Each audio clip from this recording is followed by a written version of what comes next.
In the spring of 2010, video of a smoking baby went viral and became an international sensation. 2 packs a day this kid goes through. Our person of the year is the Indonesian smoking baby. Have you seen that smoking baby thing? There's a baby that smokes? Yeah. That's not real. Got a kid smoking. When the laughter stopped, the world moved on. But there's much more to this story than just one child's cigarette addiction. Indonesia is a heaven for this tobacco industry and health for us. There's the school sign. Here's a cigarette stand. No one has any problem with this. If you thought the public health battle against tobacco was over, think again. Smoking this century will kill 1 billion people. This is the story of how smoking's decline in the West has fueled Big Tobacco's hunt for new consumers in some of the poorest countries on Earth. They're doing everything in their power to take the same product, the same deceptive marketing practices, and transport them around the world. Why do you smoke Marlboros? I'm cowboy. Probably the 2 most devastating lies in the history of business in the world are smoking doesn't cause disease and we don't market to children. We go undercover to hear how Big Tobacco talks behind closed doors. There's a lot of smokers here. Yeah, this is perfect place. And we take to the streets to meet the small band of activists fighting for change in a country where the overwhelming message is loud and clear. Cigarettes are cool, cigarettes are fun, and cigarettes are sexy. We set out on a journey to find the world's most famous smoker. That's a cute kid. And along the way, we found a global health crisis in the making.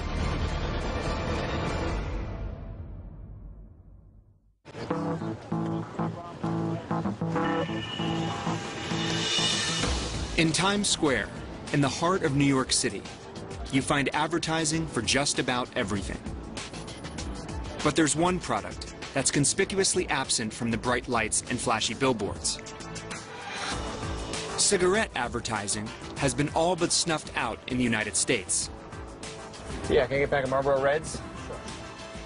Now, in the interest of full disclosure, it should be known that I haven't actually bought a pack of cigarettes since I was 15. Now, how much does that cost these days? $12, sir. $12? Yes. It's quite a lot. Yeah. You heard right. A single pack of smokes will set you back a whopping $12. New York City is now the most expensive place in the country to buy cigarettes. So what did these used to cost? It's $6 when I opened the store. It was $6 when you first opened the store. Now they're twice the price. $12, so yeah. That's due largely to a hefty sin tax, levied in recent years by both the city and the state in an attempt to strongly discourage consumers from smoking. Has it hurt business at all? Oh yeah, a lot. Before we used to sell like 3 cartons a day, now hardly 1 carton we sell. Just because it's so expensive? Yeah, that's why I put a TV on now. So you've got something to do? Yeah, that's it, keep me busy. The Big Apple has not been kind to Big Tobacco, and that's a point of pride for Mayor Michael Bloomberg. What the most interesting thing to me is you no longer see a lot of people outside of bars and restaurants smoking. It is few, and when you walk by, they take the cigarette and put it behind them. They're embarrassed about it. A far cry from the way things used to be. From Manhattan towers to towering pines, the Marlboro legend grew. It wasn't so long ago that America was Marlboro country. Come to where the flavor is. Come to Marlboro country. TV commercials like these are evidence of Big Tobacco's glory days. Cigarettes were cheap, costing about the same as a candy bar. You could smoke pretty much anywhere and everywhere. And everybody, it seemed, was encouraging you to just do it. Celebrities were endorsing cigarettes. Doctors were endorsing cigarettes. Even Fred Flintstone was endorsing cigarettes.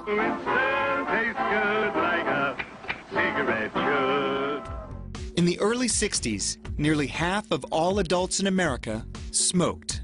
Business was booming. But the cigarette industry had what many believe was the gall to hide one very ugly truth. It is the only consumer product which, when used as intended, will kill half of its long-term customers. Cigarettes are eating you and your kids alive. I have no fingertips. I chose to smoke. This is more indicative of how smoking is portrayed in America today. These graphic images are part of an in-your-face anti-smoking campaign launched in 2006 by New York City's Department of Health. You're one cigarette closer to cancer. The evidence would suggest the campaign is working. Today, 50% fewer kids smoke than smoked 8 years ago. Just think about that. It's an amazing statistic. In 2007, the smoking rate nationwide reached a 40-year low. But a global health crisis persists. In fact, the threat is greater than ever. Smoking this century will kill 1 billion people if we don't do something about it. It is the single biggest killer and the most preventable killer. 1 billion deaths. And nearly 80% of those deaths will take place in the developing world. That's where big tobacco is headed. In an effort to make up for lost revenue in the US and Europe, the industry is on the hunt for new consumers in some of the poorest countries on Earth.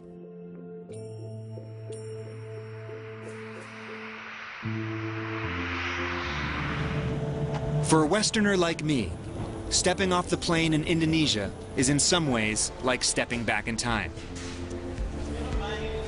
Every ad, just walking through on every pillar, is an ad for cigarettes. The onslaught of cigarette advertisements really starts when you hit the streets. The kind of marketing that has largely disappeared from the West now blankets Indonesia.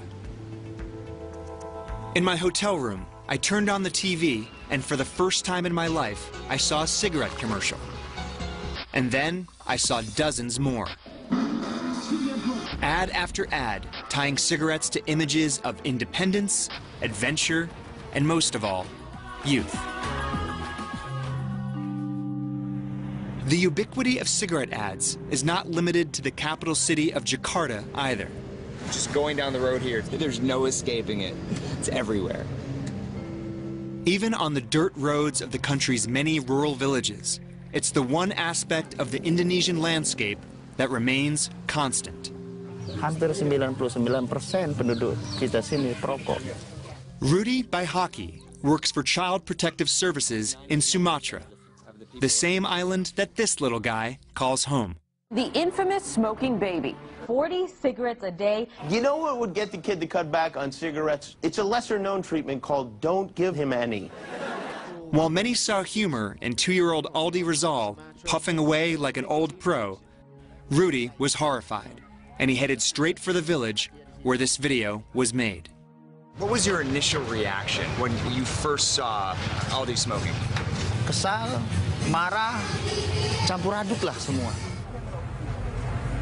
So we're sitting here, there are kids around us everywhere. How easy is it for them to get cigarettes? Sangat mudah.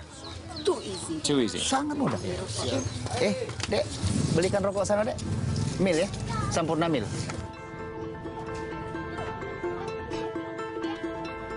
For big tobacco, Indonesia offers fertile and perhaps irresistible new territory. With little or no government regulation of the tobacco industry here, Indonesia is the new Marlboro country. Thank you very much. How old are you? Berapa umur saya? Berapa umur? 7 tahun. 7 years old? 7 tahun. 7 years old. Yeah. Indonesia is the 4th most populous country in the world, home to 240 million people, many of whom love soccer and cigarettes. 70% of men here smoke, and you don't have to look very hard to see why that might be.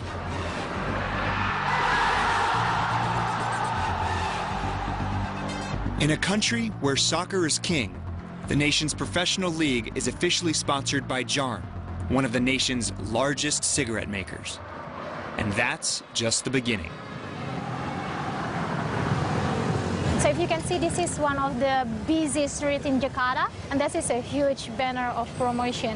So this LCD screen plays nothing but cigarette ads? No. 24 hours a day. Yeah, and you see that as a skateboard, how cool you are when you have this. Snowboarding. Snowboarding. There is no snow at all in Indonesia.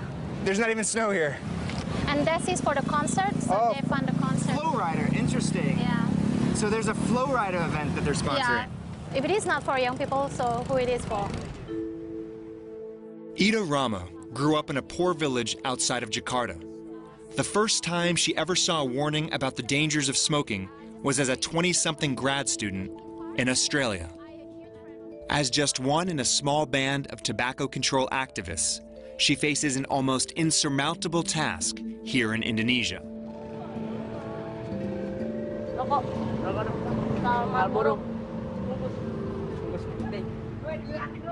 Free from many of the regulations and restrictions that have stifled its efforts in the West, the tobacco industry's aggressive marketing in places like this is clearly paying off. 1 in 4 boys here, between the ages of 13 and 15, now smokes. How long have you guys been smoking? 3 years ago? All right, so when you were 13. So you all started when you were 13 years old. What kind of cigarettes do you smoke? Samporna Milds. Samporna Milds and Marlboro. What kind of person smokes Samporna Milds? Why do you smoke Marlboros? I'm cowboy. All right, we got a regular Marlboro man over here. Anyone can buy, even a child, there is no rule. A child can buy 1 cigarette from anywhere very easily. In fact, most street vendors here sell exactly that, single cigarettes, for as little as 5 cents each. Who buys these? Who comes in and buys just 1 cigarette? Ya aja mas, nggak apa-apa. Anak muda. School children. School children. So do you want to see the school? Sure, yes. This is the school and this is the school sign. So he's literally right in front of the school. That's right. And this is the advertising. There's the school sign. Here's a cigarette stand. No one has any problem with this. No? In the U.S., like most countries around the world, it's illegal to sell tobacco products to children under 18. In Indonesia, no such law exists. When our elementary school student can smoke, there is no control.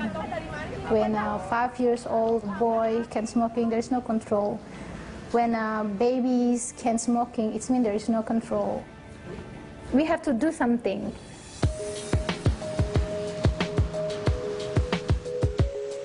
It's Wednesday night, and I'm on my way to that Flow Rider concert.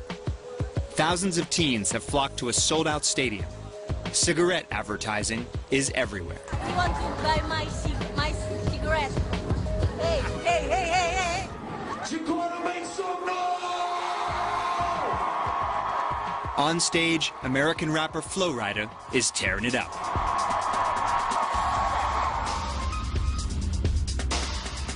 Flow Rider is now just one in a long list of international artists who have made thousands of dollars performing for Big Tobacco.